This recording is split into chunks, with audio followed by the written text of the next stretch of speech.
দ্বন্দ্ববিধি 1860 সালের দ্বন্দ্ববিধির 409-এ তার যাবজ্জীবন সাজা, যেটা 14 বছর, সর্বোচ্চ 14 বছর আছে। আজকে যারা আসছিলেন তারা সকলেই আমাদের যে আলামত ছিল সেই আলামতের সাক্ষী। আলামতের সাক্ষী যেমন একজন আছেন প্রধানমন্ত্রীর কার্যালয়ের, একজন ছিলেন রাজুকের পরিচালক প্রশাসক, একজন ছিলেন রাজুকের কর্মকর্তা, তারপরে দুজন সাব রেজিস্ট্রার, একজন রেকর্ড কিপার। এই মিলে মোট 5 জন সাক্ষী আজকে আসছেন। তারা হচ্ছে আলামতের সাক্ষী, যারা নাকি আমাদের সার্টিফাইড কপি বা যেসব আলামতগুলো সংগ্রহ করছি এই সংগ্রহ তারা সই করেছেন এবং তারা সরবরাহ করেছেন আমাদের তদন্তকারী কর্মকর্তা, অর্থাৎ দুদকের যে তদন্তকারী কর্মকর্তা তাদেরকে তারা এগুলো সরবরাহ করেছেন। সেই সরবরাহের স্বাক্ষরকারী হচ্ছেন তারা, যার জন্য ওইটা আলামত হিসেবে আমরা আজকে আদালতে পেশ করেছি। তাদের এই সাক্ষী আলামতগুলো তারা যে আলামতের সাক্ষী দিয়েছেন বা সই করেছেন, যারা নাকি আমাদের তদন্তকারী কর্মকর্তাকে সরবরাহ করেছেন, সেগুলো আমরা আদালতে পেশ করেছি এবং তারা এটার সাক্ষ্য দিয়ে গেলেন যে সেই আলামত আমরা দিয়ে গেলাম, এটা হচ্ছে আমাদের সই।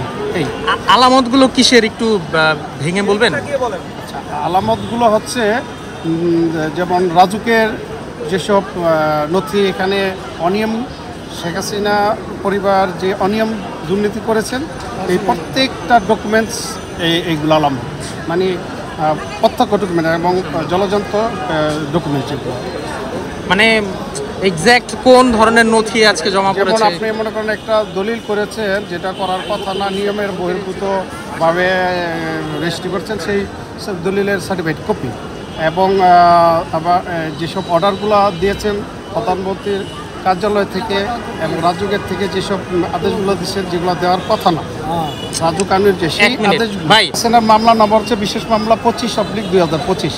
সেই শেখ হাসিনার মামলার আজকের আলামতের সাক্ষী সম্পূর্ণ শেষ হয়েছে, একজন শুধু বাকি আছে। আর তদন্তকারী 2 জন কর্মকর্তা আছেন, জান্নাত রুকিয়া এবং সালাউদ্দিন সাহেব। এই 2 জনের সাক্ষী আগামী 29/10/2025 ধার্য তারিখ রাখা হয়েছে। সেদিন 2 জনের সাক্ষী মামলার সাক্ষ্য শেষ হয়ে যাবে। পরবর্তী আমরা আর্গুমেন্টে চলে যাব পরবর্তী তারিখে। অতএব শেখ হাসিনার মামলার সাক্ষী পর্যায়ে একদম শেষ পর্যায়ে চলে আসে।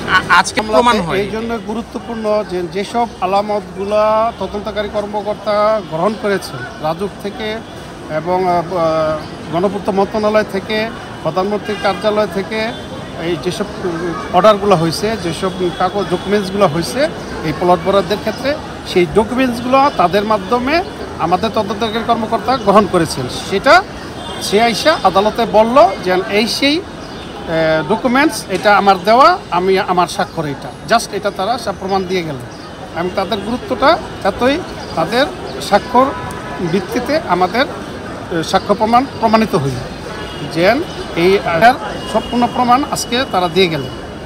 এটা দোষী প্রমাণিত হলো 409-এ দ্বন্দ্ববিধি 1860 সালের দ্বন্দ্ববিধির 409-এ তার যাবজ্জীবন সাজা, যেটা 14 বছর, সর্বোচ্চ 14 বছর আছে, সর্বোচ্চ 14 বছর সাজা। আর দুদক আইনে তার 7 বছর সাজা এবং তার যেই সম্পত্তিটা নিয়ে মামলা হয়েছে প্লটটা নিয়ে, সেই প্লটটা রাষ্ট্রের অনুকূলে বাজেয়াপ্ত হবে। ঠিক আছে।